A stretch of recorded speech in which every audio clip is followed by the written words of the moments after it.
Hello everyone, ito po yung disconnecting switch, high current disconnecting switch. Ito yung mga bus bar. Itong bus bar na ito ay dito po yung slide.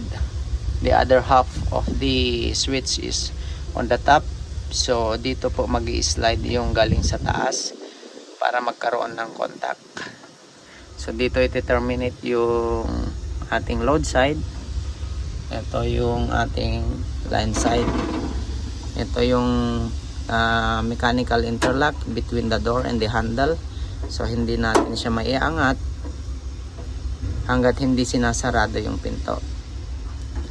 As I mentioned, na ang function nito ay to prevent us energizing this disconnecting switch exposed to live parts, para po hindi tayo naka-expose sa live parts nitong disconnecting switch, and the same time ay hindi tayo exposed sa possible flashover or arcing.